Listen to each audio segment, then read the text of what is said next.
안녕하세요. 부모님 혹은 나의 노후를 생각하면 마음이 좀 복잡해지시나요? 오늘은 행복한 노후를 위한 정말 든든한 파트너, 바로 노인 장기요양보험 제도에 대해서 제가 아주 알기 쉽게 설명해 드릴게요. 아마 많은 분들이 이런 고민 한 번쯤 해보셨을 거예요. 부모님이 예전 같지 않으실 때, 이걸 어떻게 도와드려야 하지? 어디에 먼저 연락을 해봐야 하나? 막막하게 느껴지는 게 당연합니다. 바로 그 첫걸음을 떼실 수 있도록 제가 도와드릴게요. 자, 그럼 이 막막함을 시원하게 해결해줄 제도에 대해 한번 자세히 알아볼까요?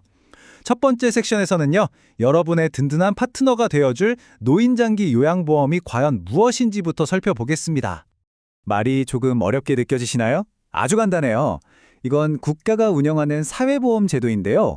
혼자 힘으로 일상생활을 하기 어려운 어르신들을 위해서 신체활동이나 가사활동 지원 같은 돌봄 서비스를 제공하는 거예요.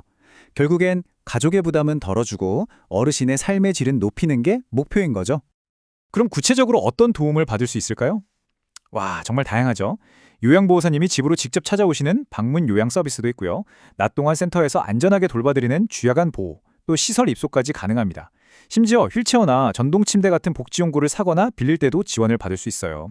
근데 여기서 가장 중요한 점은요, 이 모든 서비스 비용의 80%에서 많게는 100%까지 국가가 지원해준다는 사실입니다. 정말 든든하죠? 자, 그럼 가장 궁금해하실 부분이죠. 바로 신청 자격. 과연 우리 부모님 혹은 내가 이 혜택을 받을 수 있는 건지 지금부터 함께 확인해 보시죠. 이 자격 기준은 나이에 따라서 약간 달라요. 만 65세 이상 어르신이라면 꼭 노인성 질환이 아니더라도 거동이 불편하시거나 장애 때문에 일상생활이 어려우면 신청이 가능합니다. 하지만 만 65세 미만인 경우에는요, 치매나 파킨슨병, 뇌혈관성 질환 같은 특정 노인성 질병으로 진단을 받고 또 그 질병 때문에 일상생활이 어려워야 신청할 수 있다는 차이점이 있습니다. 이제 자격이 된다는 걸 확인했다면 다음은 뭘까요? 맞습니다. 바로 행동으로 옮겨야죠. 세 번째 섹션에서는 구체적으로 어떻게 신청하는지 그 방법을 알려드리겠습니다. 혹시 과정이 복잡할까봐 걱정되시나요? 전혀 그럴 필요 없습니다. 보시는 것처럼 아주 간단해요. 스마트폰 앱으로 하거나 직접 방문하는 두 가지 편리한 방법이 있거든요. 첫 번째는 요즘 시대에 딱 맞는 가장 편리한 방법이죠. 바로 스마트폰 앱입니다. 더 건강보험이라는 공식 앱을 설치하시고요. 민원여기요라는 메뉴에 들어가서 장기요양 인정 신청을 찾아서 순서대로 진행만 하시면 끝! 직접 어디 갈 필요 없이 집에서 편하게 신청할 수 있어요.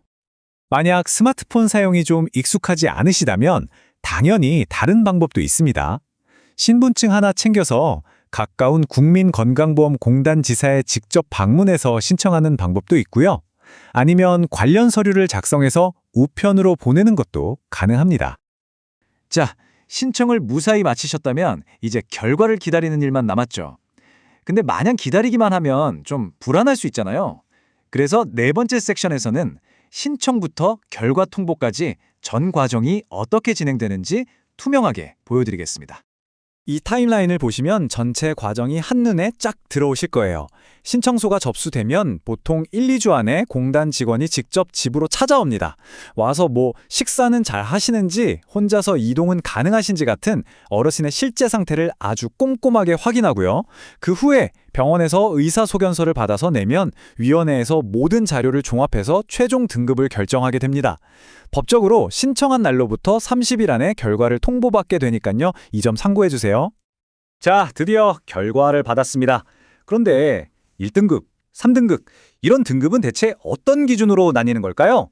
마지막 섹션에서는 바로 이 등급 판정 기준에 대해서 알아보겠습니다.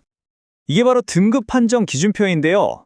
보시면 1등급은 식사부터 모든 활동에 전적인 도움이 필요한 와상 상태를 의미하고요. 숫자가 커질수록 점점 독립적인 활동이 가능한 상태라고 보시면 돼요. 예를 들어 3등급 정도면 식사나 이동은 혼자 가능하지만 세수나 양치질 같은 거에 부분적인 도움이 필요한 경우입니다. 그리고 특히 5등급하고 인지지원 등급은요, 신체 활동보다는 치매 같은 인지 기능에 초점을 맞춘 등급이니까 이 점은 꼭 기억해 주세요. 제가 오늘 설명해드린 내용 외에 더 자세한 정보가 필요하시거나 개인적인 상황에 대해서 상담을 받고 싶으시다면요, 망설이지 마시고 국민건강보험공단에 직접 문의하시는 게 가장 정확하고 빠릅니다. 잠시만요. 이거 정말 중요한 정보입니다. 혼자서 이 모든 과정을 진행하는 게 너무 막막하고 어렵게 느껴지신다면요. 선한 사람들 재가복지센터 같은 기관에서 무료로 신청을 도와드리고 있어요. 도움이 필요할 때 기댈 수 있는 전문가들이 있다는 사실 꼭 기억해 주세요. 오늘 저와 함께한 시간 어떠셨나요? 노인장기 요양보험제도가 더 이상 복잡하고 어려운 제도가 아니라 우리 가족을 위한 든든한 버팀목이 될 수 있겠다는 생각이 드셨으면 좋겠습니다. 미래를 위한 가장 확실한 준비는요, 바로 지금 시작하는 겁니다.